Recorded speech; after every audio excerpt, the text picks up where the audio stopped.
we start the video, I just want to let you know that I do have a Patreon, and it's the only way to keep this channel alive. If you want to be a member of my Patreon, it's in the link in the description down below. In order to react to videos like these, since this is a Patreon requested video, I have to let you guys know, you only be a member, you have to be a Hobidon hero or a Hobidon protector on my Patreon. This allows you to request for videos in the future and maybe some artwork. That's all I have to say. I hope you guys get the message, and like I said, if you want to request a video, you got to be a member on my Patreon. That's the only way to do so. And it's in this link in the description down below. Now, enough of that. Let's get on to the reaction, shall we? And I hope you enjoyed the video. Take care, and let's get this started.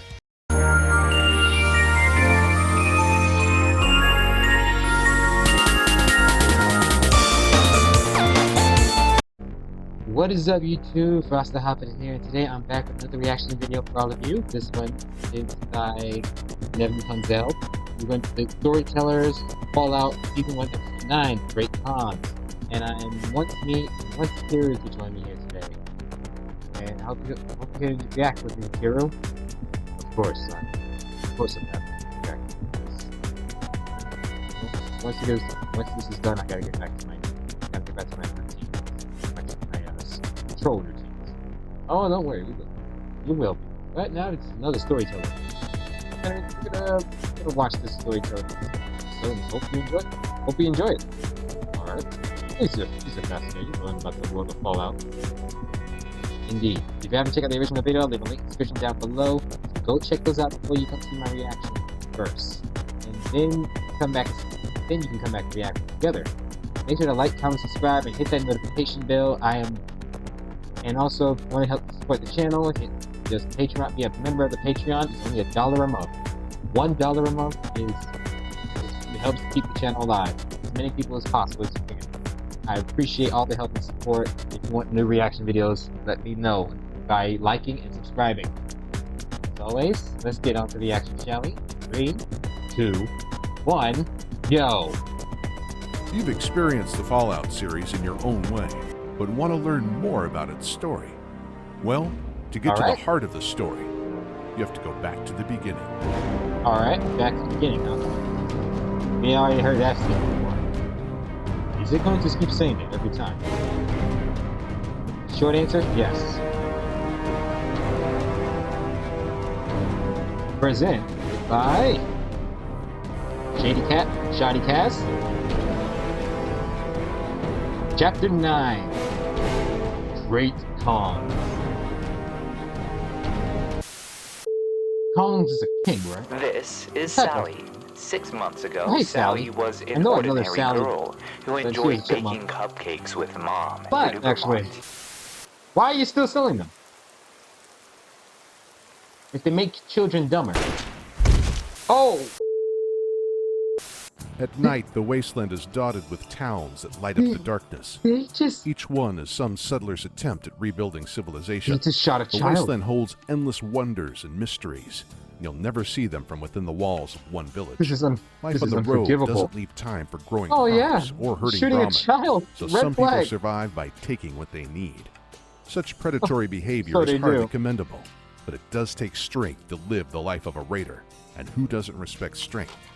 Every few miles, there's some new group of raiders on the prowl, always certain that their strength gives them the right to prey on the weak. And every damn one of them has a theatrical name. In our world, we call those bullies. The Fiends, the Jackals, the Yakuza. Every pack of chem addicts that stumbles across a history book just decides to play dress up and terrorize the nearest village. Very dishonorable. Fortunately, most raider gangs don't last long. Entire groups can be exterminated in one fight gone wrong, or the whole lot can overdose on a batch of medics that's been cut too pure. But a few of the raider gangs have managed to stick around for generation after generation, and the most resilient by far is the Cons. Of course, it has to be the Cons.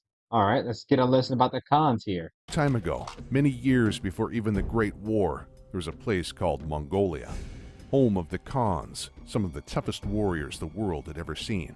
They were led by a man called Genghis, and under his rule, they came closer to conquering the world than anyone else. Is that some human history? Even 1,000 years later, I believe people so. still know the name.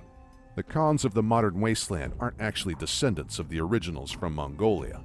They came out of Vault 15 and 2121, along with a few other raider gangs, the people who founded the village of Shady Sands. The folks that settled down in Shady Sands couldn't wait to start rebuilding civilization, but the rest, they took a liking to the wasteland just as it was. Some of those survivors from Vault 15 formed a gang called the Vipers, a band of kooks that worship snakes. They'll be remembered in the holotapes because one of them managed to kill the High Elder of the Brotherhood of Steel Never a trust a century snake. ago. But the Vipers are nothing compared to the most infamous raider gang, especially ones with venom. 15, the Khans. The Khans value strength above all other qualities. Of course they do. When that vault opened, they knew that the world had become a place where the strong would thrive while the weak became prey. For years, they ranged through the remains of Arizona and California, stealing what they could carry, raising anything left behind. Under the leadership of a man called Death Hand, they thrived in an age where other bands barely managed to survive at all. In time, Death Hand grew old, his body covered in scars from a lifetime of battle. Even then, there was only one person who had the might to best him in a fair fight, his own son, Garl. The Khans would only accept leadership from the greatest warrior among them. There is no truer test of a person's strength than a fight to the death. Garl killed his own father for the right to lead the Khans and took the title of Death Hand as his own. He led the Khans in their raids against Shady Sands and other towns in New California for years afterwards. Many settlers considered him nothing more than a bullying, low-life brute, but others suspected that Garl Death Hand was merely seeking a worthy foe. Learn from them. If Garl had played his cards right, and he might have lived legacy long enough to have a son of his own and one day pass on the title of Death Hand. But before he could produce an heir, he met his end. In 2162, Garl and his gang had kidnapped a girl from Shady Sands. She turned out to be the mayor's daughter, Tandy. That was a step too far for the people of Shady Sands. And it wasn't long before some do-gooder in a Vault 13 jumpsuit showed up at the primary Khan's camp demanding that Garl release her. No, the legend of the Vault Dweller had just begun, and the Khans couldn't have known just what they were up against. But there are some good finally humans found a true equal to face wants to make combat. a difference and help those in need. The Khans were hardly the greatest threat that the Vault Dweller had to deal with, and they weren't even mentioned in the Dweller's memoir. Once a damsel in distress, Tandy went on to become president of the New California Republic, where she turned the NCR into a powerhouse that Khans could never hope to match. Only one Khan managed to survive the camp massacre, a boy named Darien, who hid during the ruckus. Darien spent the rest of his life trying to atone for his act of cowardice. He created a gang called the New Khans and spent 80 years harassing Tandy and the people of her New California Republic. Oh, he's one of those people, a coward. What Darien lacked in courage, he made up for in leadership. His New Khans were a bunch of real bruisers, maybe even tougher than the gang from the old Death Hand days. These New Khans were such terrors that they even took control of Vault 15, right under the NCR's nose. Yikes. Tandy couldn't let that stand, so she sent an operative to deal with the New Khans. If I was there, that I would take just down happened those, to be a direct descendant of the Vault Dweller who had slaughtered the original Khans. The old bird probably got a laugh at that. By that time, Darien was a half-crazed old man, but he went down with a hell of a good fight. The Vault 15 security system recorded his final battle, and he would have made Garl Death Hand proud. Even though Darien was dead, the Khans lived on. A handful of raiders away from Garl's camp survived and carried the legacy of the Khans with them. The largest group lived away on the fringes of the NCR under Papa Khan, called the Great Khans to honor their illustrious heritage. Really? In 2267, Papa led them east where they discovered the ruins of Vegas. That was years before Robert House had unleashed his army of robots. I think we talked about Vegas found a in the last episode. Among the hardened tribals that inhabited Vegas back then. There the Khans could test their mettle against the other warriors. They wouldn't have to worry about the Vault Dweller's great-grandkids showing up to kill them all. The Great Khans had a few good years there, until Mr. House decided to send out his Securitron army and civilize the inhabitants of his town. About the same time, the NCR had begun to spread east into Nevada, too. The Great Khans know more than anyone that annihilation is an ever-present threat in the wasteland. They suddenly faced a war against two armies, so they chose to abandon Vegas rather than tempt fate. Outside of Vegas, they were of little interest to House, but they still fought NCR troops at every opportunity. The New California Republic had grown increasingly ruthless in its efforts to acquire new territory. Of course they would. I mean, they're all, the Great Khans when it comes to people like NCR hegemony, it comes to raiders, they always fight for territory for generations. or steal from others. Battles were fought with little mercy from either side. The NCR eventually won a decisive victory. Could you imagine a world where everyone Bitter just Springs, get along? although most people around the Mojave call it the Bitter Springs Massacre. Very difficult to achieve. I mean, Bitter Springs was identified by NCR Intel as the Khans' base of operation. The NCR cornered the Great Khans and invaded the camp. That's when the Khans started evacuating the camp down a nearby canyon. First recon troops stationed there opened fire and killed most of the gang. They thought they were shooting raiders flanking their troops. They ended up killing women and children, old folks too. Oh no. Almost anyone who was at Bitter Springs has a different account of what happened. It might have been a mistake, some miscommunication between the NCR commanders, or bad reconnaissance at the site. Or it could have been a deliberate act of genocide.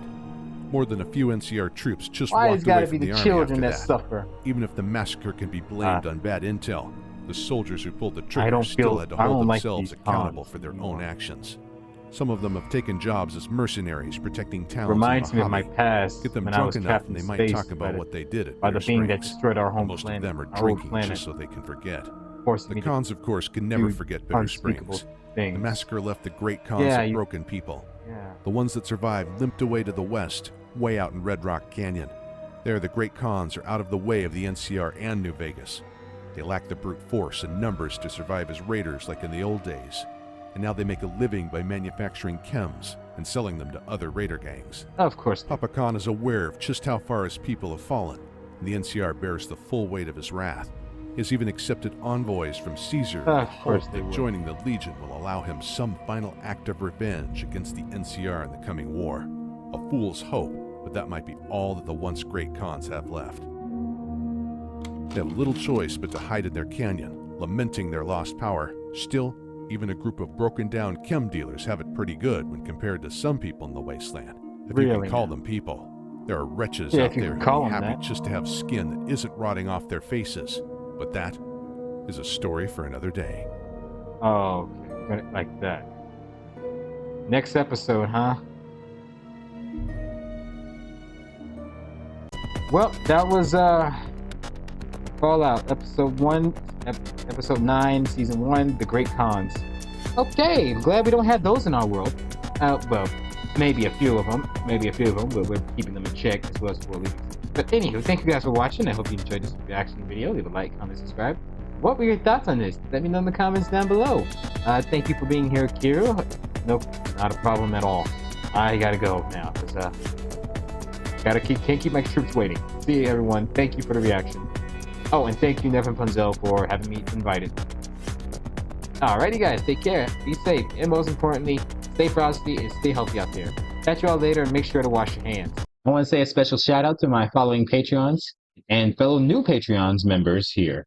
KKD Silver, Elian Maybe, Cameron Carpenter, David Dester, Marcus Angelic Boy, Jay the Real McCoy, Dakota Umlov, Zach Cow, Boss Maker, Nevin Punzel, Curtis Wildcat, and Matthew Hensley.